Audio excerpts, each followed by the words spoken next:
Coucou les amis, vous êtes énormément à me demander au cabinet en privé comme en message privé maintenant ce qu'est le barf et si c'est compliqué. Une fois que je vous l'ai expliqué au cabinet, parce que je le répète, le barf ça doit être bien fait, il n'est pas question de juste donner du haché de bœuf à son chien.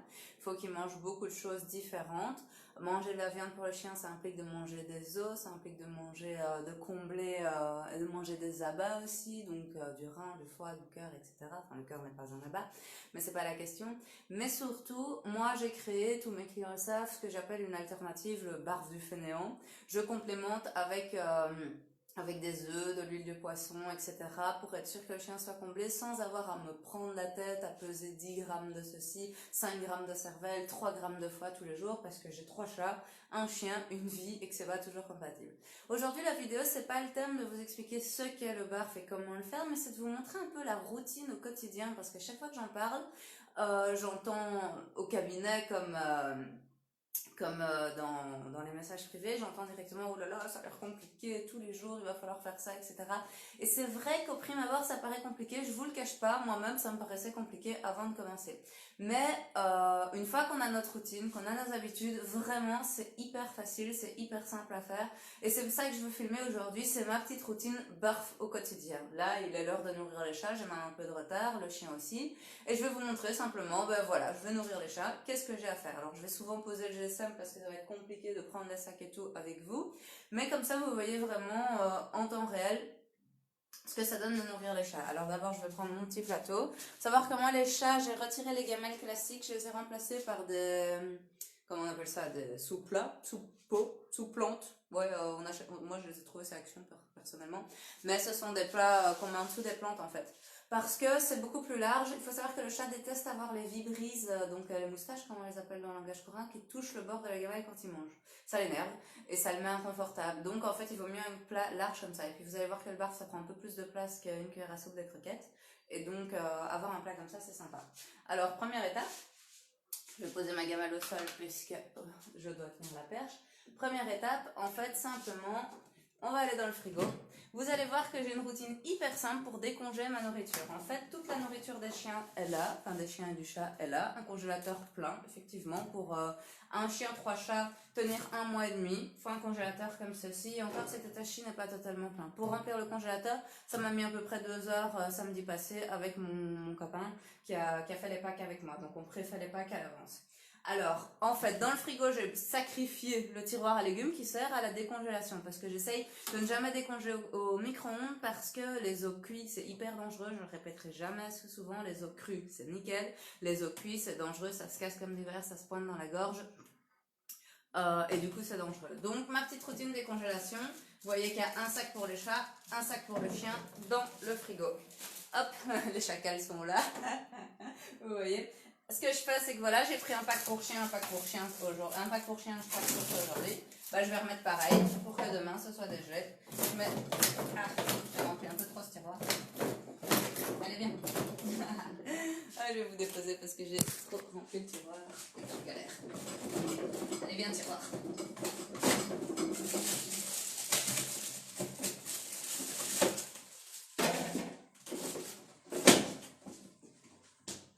Alors quand je parle de barf, il y a beaucoup de personnes qui me répondent ah mais mon chien je lui donne du barf, je lui donne des boudins de chez, je sais pas, je vais même pas citer de marque particulière.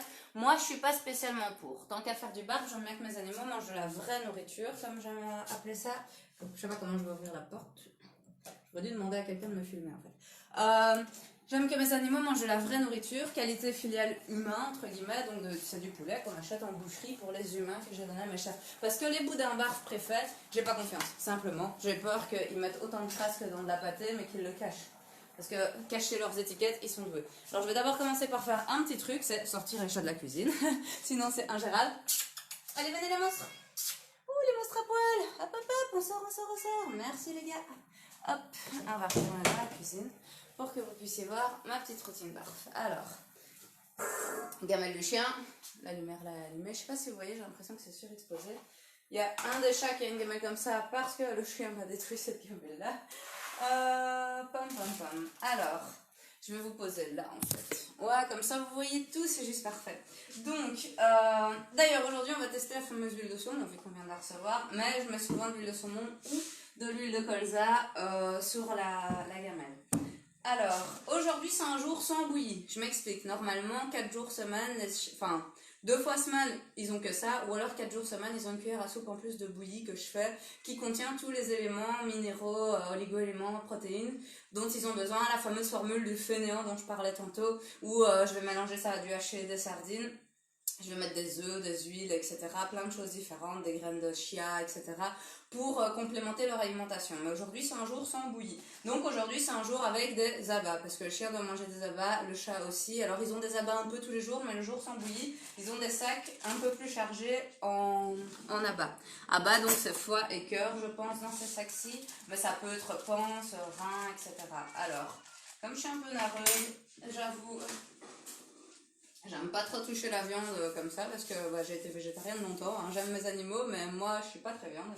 Donc je prends des gants, j'avoue. Alors une aile par chat. Hop. Je vais mettre un essuie-tout parce qu'on sait jamais que ça coule un peu. Hop. Hop.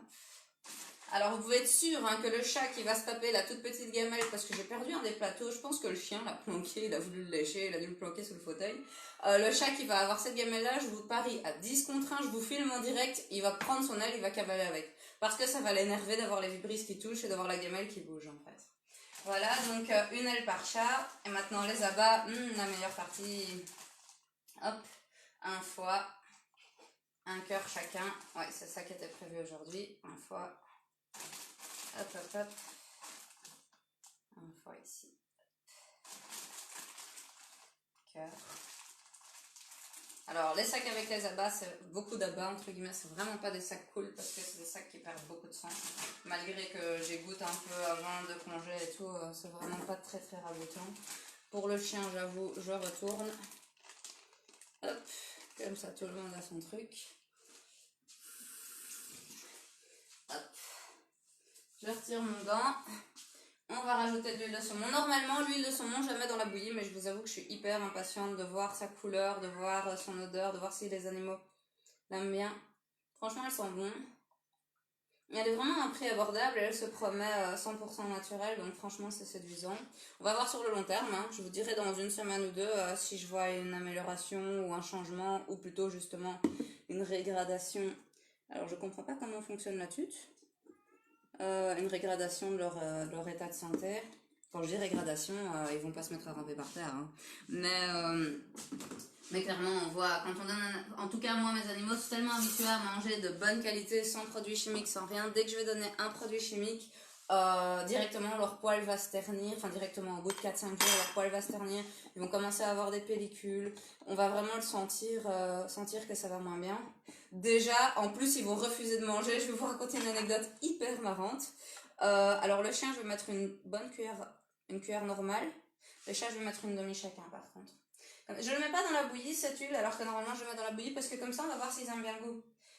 C'est exactement l'anecdote que j'allais vous raconter, voir s'ils aiment le goût, c'est un critère de qualité chez moi, pas toujours, hein. Il y a des chiens qui ont juste goût, ils mangeraient n'importe quoi, mais dans mes animaux, en tout cas surtout mon chien et un de mes chats, c'est un critère de qualité, parce que l'anecdote que je voulais vous raconter, un jour je rentre des courses, et qui refusait de manger quasiment tout, hein. Il mangeait ses croquettes de nuit, il était tellement craintif à l'époque, il mangeait ses croquettes de nuit quand personne n'était dans le coin, vraiment, c'était vraiment très compliqué, donc lui faire manger une friandise pendant 6 à 7 mois, même presque jusqu'à 1 an, il les mangeait pas, il les mangeait vraiment du bout des dents au bout de 6 mois. Et un jour je rentre des courses et je le vois fouiller dans le sac de mes courses, et en fait il y avait du fromage pour une fois, moi qui mange très rarement, mais cette fois-là on avait craqué le fromage avec mon copain. Et je vois vraiment qu'il va vers ce bout de fromage, du coup je dis oh, bah, t'aimes bien le fromage, je lui donne un bout, j'ai commencé à le récompenser un peu comme ça, et il aimait bien, donc au bout de je sais pas moi 2 semaines, puisqu'on n'avait pas acheté beaucoup de fromage, vu que j'en consomme pas beaucoup, au bout de 2 semaines je me suis dit bah, je vais lui en acheter pour lui. Et j'étais de passage au match pour acheter des affaires, pour la vaisselle ou je sais pas quoi, enfin bref. Et du coup, je me dis, bah tiens, je vais lui prendre un fromage là, parce que comme ça, je pourrais lui mettre dans ses kongs, etc. Erreur classique que j'aurais pas fait pour moi, vu que je mange que bio, mais voilà, je me dis, le chien, c'est bon, il va manger le fromage. Jamais il a voulu toucher à ce bout de fromage. Il refusait catégoriquement. Alors, c'était du Gouda, le bio qu'on avait acheté, c'était du Gouda. J'ai dû enrouler un morceau de Gouda pas bio, enfin du match, avec du Gouda de mon petit magasin bio, machin, Fairtrade, pour qu'il accepte de le manger. Donc c'est pour vous dire qu'au final il a un super bon odorat et comme il a l'habitude de manger de qualité tout le temps, ça fait que ils détectent très vite la mauvaise qualité. Donc le fait qu'ils apprécient les chats au fond, qu'ils ont compris qu'ils allaient manger, ils en peuvent plus, ça fait qu'ils ont ça donne un élément de qualité puisque Inuki refusera catégoriquement de manger si c'est pas de qualité puisqu'il est très capricieux. Tel maître, tel chien comme on dit souvent. Mais voilà, je voulais juste vous montrer ça. En fait, c'est fini. Là, les rations sont faites. Vous avez vu, j'ai raconté ma vie pendant la moitié de la vidéo. La vidéo doit faire à tout casser 6-7 minutes, allez peut-être 10. Ça prend vraiment pas beaucoup de temps une fois qu'on a ses petites habitudes, que les packs sont faits à l'avance. Alors oui, je peux vous montrer une fois comment je fais la bouillie, mais ça prend pas longtemps non plus. Et une fois qu'elle est faite, c'est une cuillère à café par chat, une cuillère à soupe chez le chien en plus. Ça rallonge pas mon temps. Franchement, ça m'a pas pris beaucoup plus de temps que de donner des croquettes. Quand vous voyez ce que j'ai fait, oui, un peu plus. C'est vrai que les croquettes, je vais juste faire pof. Mais bon, niveau santé, c'est 1000 fois mieux.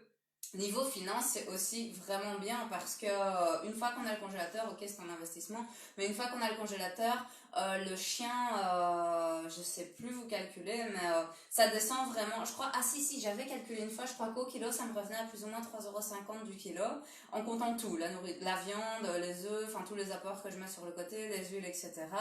Et c'était un calcul avec de l'huile bio, l'huile de saumon bio. Ici, elle est un peu moins chère. Et je crois que des croquettes de qualité, on est minimum à 7-8 € du kilo. Hein. Minimum. Je crois que les origines, on est même à 8 et des.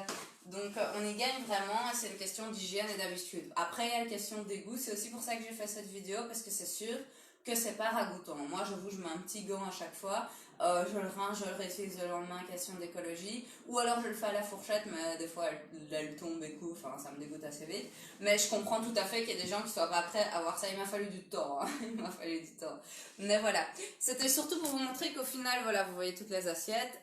C'est facile, c'est moins cher, c'est beaucoup plus sain. Après, attention, il faut bien faire son barf. C'est vraiment une question critique. Donner que de la viande, ne pas donner d'eau, parce que là, ce sont des os crus. Je suis sûre que la question va tomber en commentaire.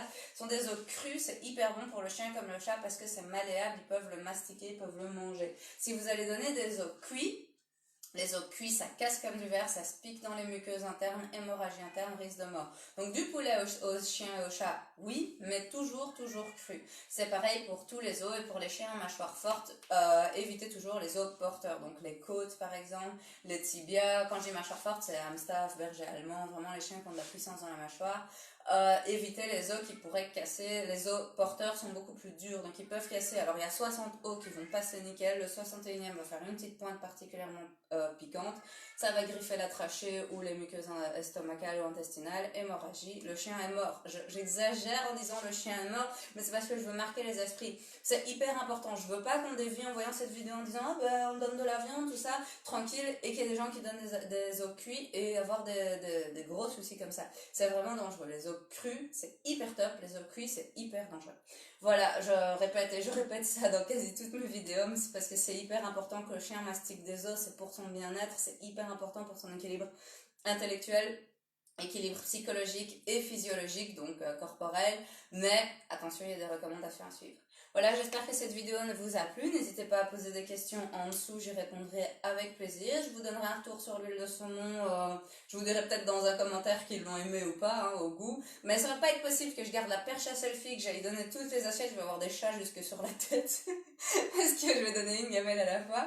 Donc je vous filme pas cette partie-là. Mais et je vous dirai retour santé. Je vais rien changer d'autre dans leur alimentation cette semaine, dans leur alimentation de base. Je vais pas commencer à leur donner des croquettes que j'ai reçues ou quoi que ce soit. Je vais juste rajouter l'huile cette semaine et on va voir si je trouve que le poil est mieux, moins bien, s'ils aiment le goût, etc. Et je vous ferai un retour là-dessus bientôt. Une bonne soirée les amis, à bientôt. Oui, je ferai encore des vidéos sur d'autres thèmes. Hein. Je dois finir les besoins du chien. Je n'oublie pas. Bisous. Bon, je veux pas terminer la vidéo. Ça plante. D'accord. Attends, je vais retirer la perche peut-être. Oh non, c'est mon GSM qui plante. Ah, c'est mon GSM.